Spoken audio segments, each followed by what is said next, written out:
Hello and welcome to today's episode of Market Talk. It's great to be joined today by Brian Trollip, Chief Operations Wallah at Dishoom. Fantastic job title, Brian. And also Edward Palin, who is the Commercial Director at Filta Group.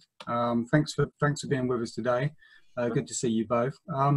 Brian, we'll kick off with you to begin with. I know you've worked at Dishoom in an operations capacity for a decade now. Obviously this year has been unprecedented in terms of everything that's happened to the industry. Been like for you in an operations capacity? Yeah, absolutely. I mean, it's certainly been challenging. I don't need to tell anybody that because I think we've all been going through our own challenges. But yeah, I think seeing all the doors closed was pretty heartbreaking. I mean, we've worked really, really hard over a decade now to build a business up that we think is pretty special, that looks after or employs 1,000 people within the business, that feeds up to 1 million kids a year that otherwise couldn't afford a meal. And that's a place that people from all walks of life come to break bread. So it was really tough seeing that closed. And operationally, shutting down all the restaurants was really tough. Just trying to think about what that meant for every one of our team members as we went into that was really, really difficult. It was tough to give reassurance at the time when, there was so much uncertainty and the world was getting turned on its head every day. So that was tough. But, out of it have come some great opportunities. I think we're closer to our team now than we've ever been. We sort of, even though we're further apart, managed to reach out and make sure that we were connecting with our team in different ways. And it's been really brilliant to get to know people in different ways, to see them at home on Zoom calls with their kids and to sort of understand and the different challenges that people have been going through, because it has been really, really difficult and different for very, very different people. Sure, yeah. Sorry, Karen.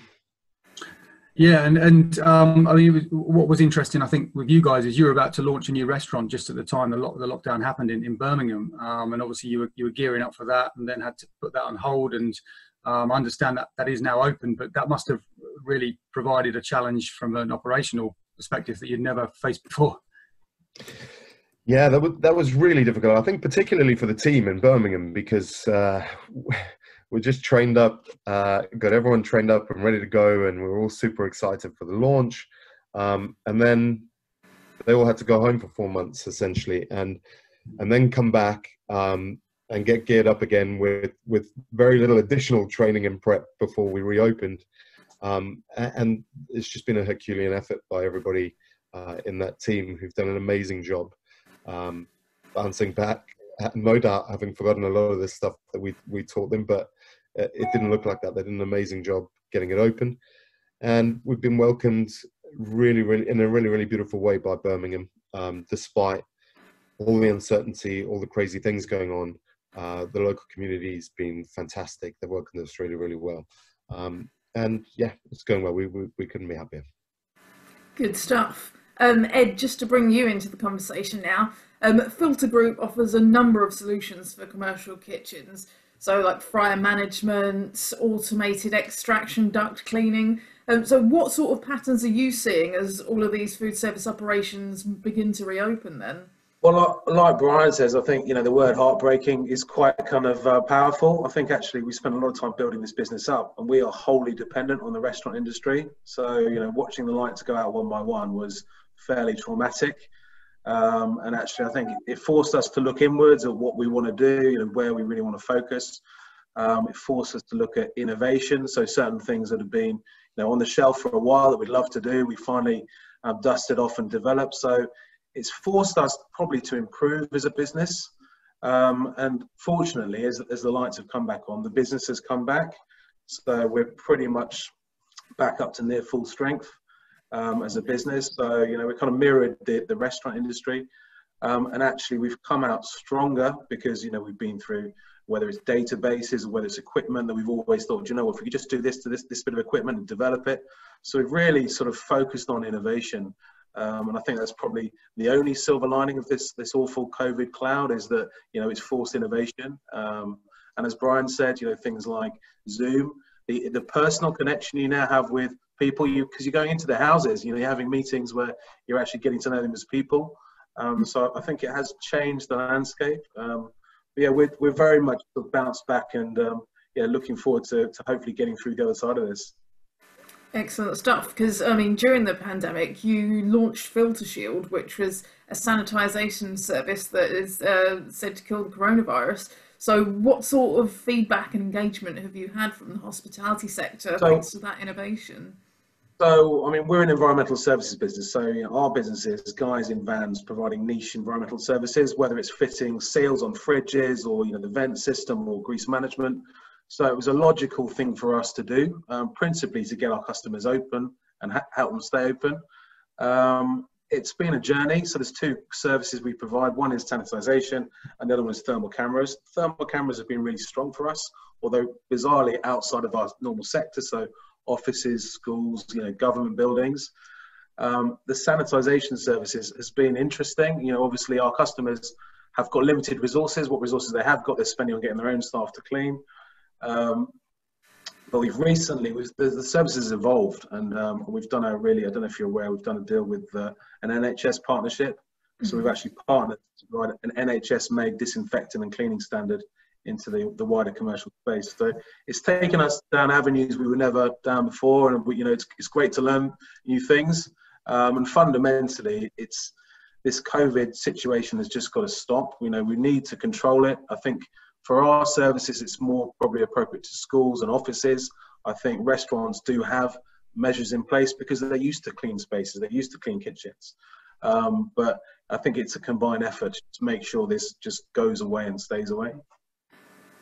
Sure, yeah. Brian, you know, returning the conversation to you, presumably this is an area that you've had to become an expert on as well since reopening the sites. Is it the whole hygiene aspect of everything from the front of house to the back of house? Completely. I guess being restaurant safety is something that we always take incredibly seriously, and that's no different now, and even, you know, more the case. So we've put some fantastic systems into all of our restaurants. It's sort of a Ream LED. I've written this down because it's a mouthful. Photohydroionization systems, which essentially kill viruses, bacteria, anything in the air and on all surfaces within the building instantly upon impact. So those are going through our extract systems in all our restaurants at all times, which certainly makes me feel a lot safer in the restaurants. And they've been tested on numerous sort of viruses, and the science seems really, really solid behind them. So we do that through Chapman's Ventilation, who helped us a lot in getting all of those into all the restaurants. And then on top of that, just generally, you know, we've spent a fortune on putting up screens and barriers within our restaurants, but still trying to make them feel like really beautiful, fun, inviting places that people want to sit down and enjoy their time within. And really listen to our team and work with them a lot just to understand what their concerns are, what things they wanted to be able to feel like coming back to work was a super safe thing for them. And I think the feedback we've had from our team, from our guests, has been brilliant. I think they can see that we're taking it really, really seriously, but at the same time that we're making absolutely sure that Dishoom's still a fun and enjoyable place to come in and spend time. And I think that balance is tough. And I've seen all sorts on the spectrum from restaurants that have been open, and you know, we hope we've got it right, and we just keep doing our best every day on that.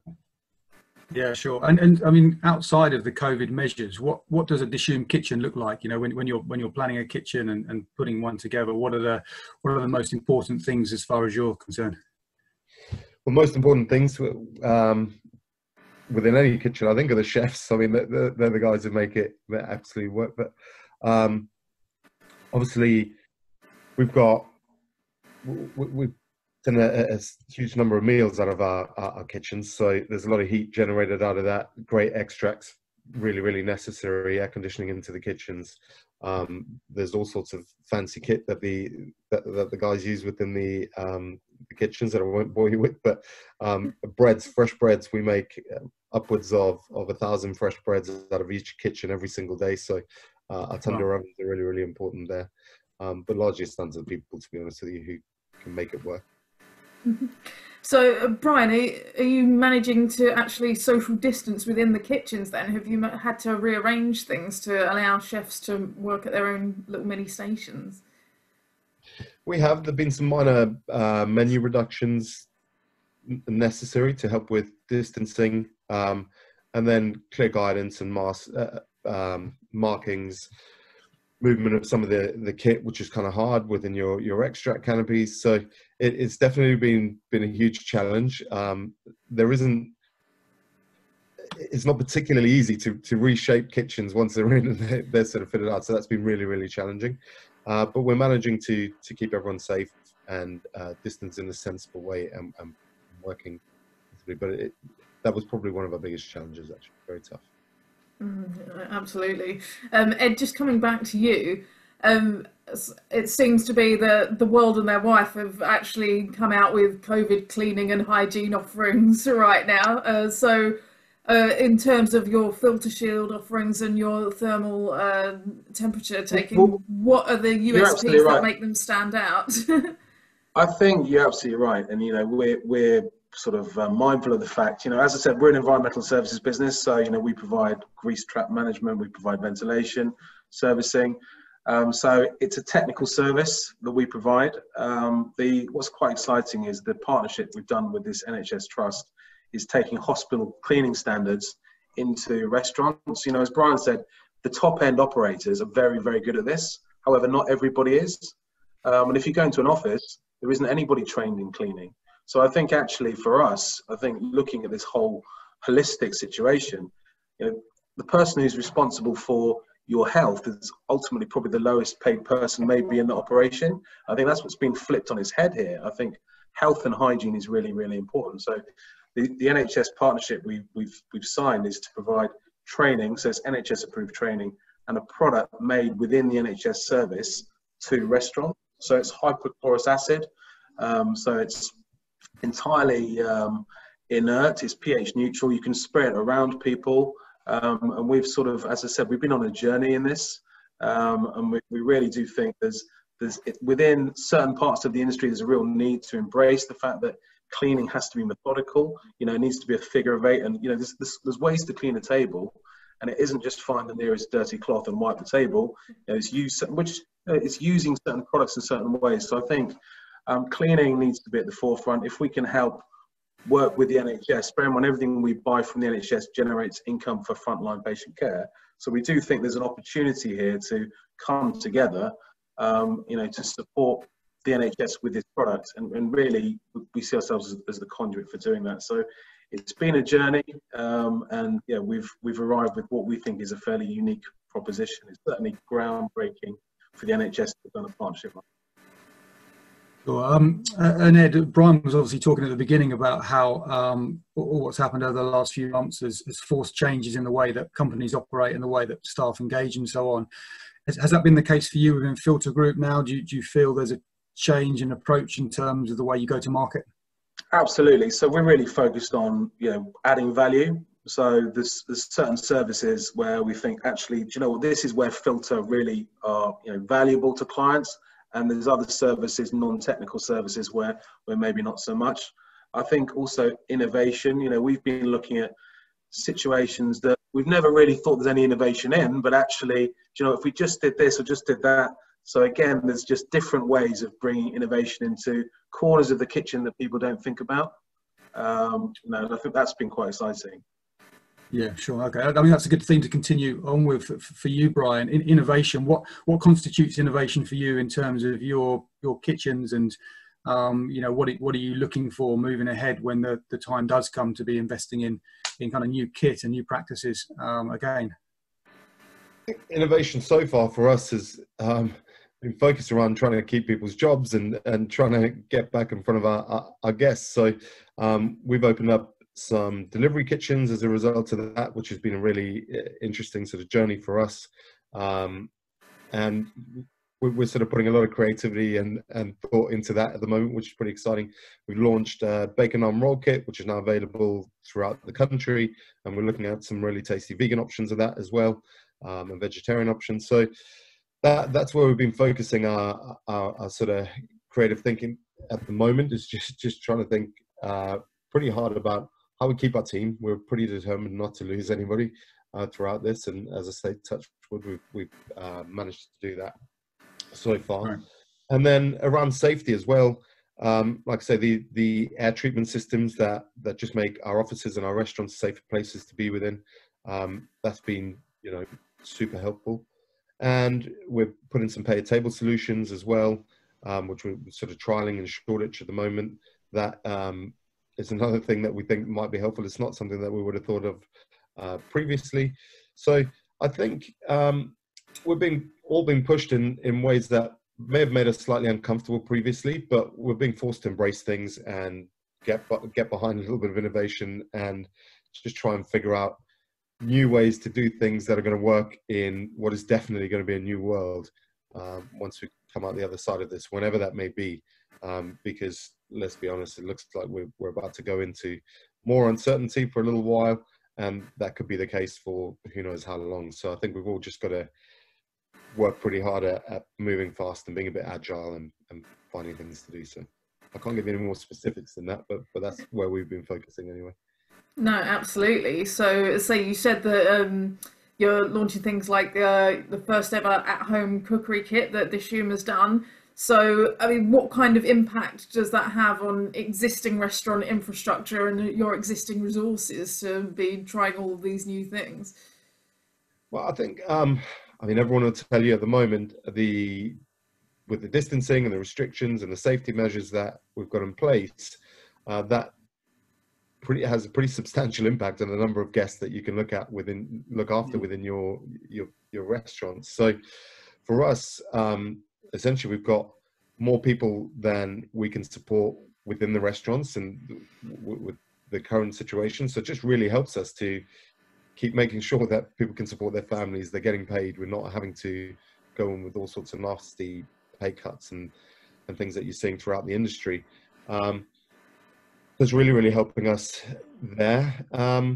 And essentially, we've got additional capacity within the restaurants at the moment. So it's not affecting us too much in terms of us not being able to service what we need to service. Okie dokie. And you mentioned that obviously there's this threat of either tighter restrictions, curfews, a London lockdown. So how is that kind of affecting your thinking in terms of your focus over the next few months from an operational point of view?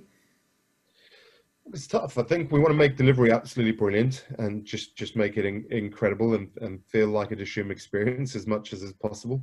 And we're still figuring out how to do that, but making small improvements every day. And within the restaurants, I think all we can do is work really, really, really hard to make sure that when people do choose to come and visit us, they have the most incredible experience they can possibly have. They feel really, really safe.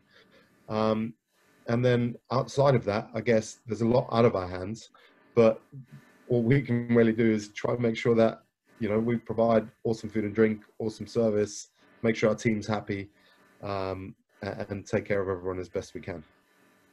But Brian, on the delivery kitchen side, is that infrastructure that you have assembled yourself, or are you partnering with the companies like Deliveroo, for example? We've been working with Deliveroo in terms of our delivery so far, and I think, you know, they've been brilliant partners to us so far, and have really enabled us to move pretty quickly, because I don't really see how we would have done it as we're reopening the restaurants. So initially we did delivery out of the restaurants. As we reopened them, that was really difficult with distancing and safety measures. So we opened a couple of delivery kitchens, and if we hadn't had Deliveroo as a partner with us in that respect, I think it would have been very, very difficult to do. Yeah, sure, okay. And Ed, presumably there's a knock-on effect for you, is there, with this whole growth in delivery kitchens? Do you see any opportunity there for a business such as Filta? Absolutely. So we're still getting involved in, development of new dark kitchens or commercial kitchens that are not customer facing. I think, back to Brian's point, I think restaurants need to be somewhere welcoming. It's an event to go to a restaurant, and it's really difficult to balance that with all of the COVID measures. I think one of the big issues is customer confidence, which is back up. We need to keep it there. because we need the economy to be generating jobs. We need the to pay for obviously all the expenditures so far. So I think it's a tough balance to get that right. But yeah, we see delivery as a sort of, it's grown, it's been vital, I think, for a lot of restaurants during this period. But really, we'd love to see people back in restaurants, sat down, enjoying themselves, enjoying hospitality. That's where we need to be, and we have to keep it there. And I think what expense there is of more restrictions on that market and on the confidence, I think really needs to be considered before any other actions are taken. Yeah, I mean, do you see Filta as adapting its operations anymore in terms of all of the uncertainty that's going on right now? I mean, we are, as I said, we're wholly dependent on the restaurant sector, so we need the restaurant sector to function for us to function. We've got guys with jobs, wholly dependent on being able to attend a restaurant and carry out a service to a duct system or a grease trap or fit a seal. We're lucky in that we do work with the supermarket sector as well. So we provide seals for doors and fridges, and obviously those guys have been very, very busy. So that's almost been the delivery for us, if you like, as a business. It's kept us going while the restaurants have been closed, but we really want to be working with the restaurant sector and doing whatever we can to make sure the doors all stay open. Yeah, so going forwards then, can you see there being more innovations from you guys? Are you going to go into other markets, other types of equipment or services? I think we're just going to continue to innovate the services we provide. The sanitisation service is really a necessary service for right now. Whatever we can do is I met with a government minister the other day. We're privileged to be involved in this, and I think that the size of the problem is not to be underestimated. This COVID situation is affecting all of our lives, and it's really important that it just gets resolved. And it's very difficult, especially as we go into winter and people coming inside. And obviously there's effects of things like UV that have been containing it with people being outside. I think we're now going to see what the effects of that are. So whatever services we can provide, it's not the mainstay of our business, but to help restaurants or public spaces protect themselves and keep COVID at bay, then we'll continue to do that. But really our focus is the core services we provide, innovating them, making them save more money for our clients, ultimately. I mean, if you take, for example, the fridge seal service, we'll save against the manufacturer's seal. So we think actually probably we'll find customers coming to us because they're looking for those savings. So we're going to stick to what we're good at, Claire, in a short answer, and continue to innovate that. Sure. Okay. Well, guys, I think we've probably reached our time limit for today's episode. Thank you very much for joining us today. It was really interesting to hear about your businesses and also the huge amount of change that you've had to overcome over the last few months. And irrespective of what's ahead and what's to come, we wish you the very best of luck. So good talk. Thank you. Thanks, guys.